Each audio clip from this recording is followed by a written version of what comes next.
இங்கிலாந்தை தளமாக கொண்ட செமி கண்டக்டர் எனப்படும் குறை கடத்தி நிறுவனமான ஏஆர்எம் ஹோல்டிங்ஸ் உடனான அரசாங்க ஒப்பந்தத்துடன் தன்னை இணைத்துக் கொள்ளும் அறிக்கையை தொடர்ந்து மலேசிய லஞ்ச ஊழல் தடுப்பு ஆணையம் தனது வீட்டை சோதனை செய்யப் போவதாக தனக்கு தெரிவிக்கப்பட்டுள்ளதாக பொருளாதாரத்துறை முன்னாள் அமைச்சர் ரவிஜி ரம்லி தெரிவித்துள்ளார்.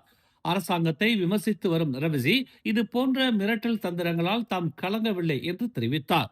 கைது செய்யப்பட்டு சிறையில் அடைக்கப்படுவதில் தாம் அனுபவம் வாய்ந்தவன் என்றும் முந்தைய ஆட்சியில் இது போன்ற தந்திரோபாயங்கள் பயன்படுத்தப்பட்டதாகவும் அவை ஒருபோதும் பலனளிக்கவில்லை என்றும் அவர் கூறினார். எனவே விரைவில் நடக்கவிருக்கும் சோதனையை கருத்தில் கொண்டு வீட்டை கொஞ்சம் சுத்தம் செய்ய தனது மனைவியிடம் சொன்னதாக அவர் ஒரு செய்தியாளர் சந்திப்பில் கேலியாக தெரிவித்தார். நேற்று இரவு ஏஆர்எம் ஹோல்டிங்ஸ் ஒப்பந்தம் தொடர்பாக தனக்கு எதிராக தாக்கல் செய்யப்பட்ட எம்ஏசிசி அறிக்கையை ரவிஜி சுட்டிக்காட்டினார். அவர்கள் விரும்பும் அனைத்தையும் தோண்டி எடுக்கலாம்.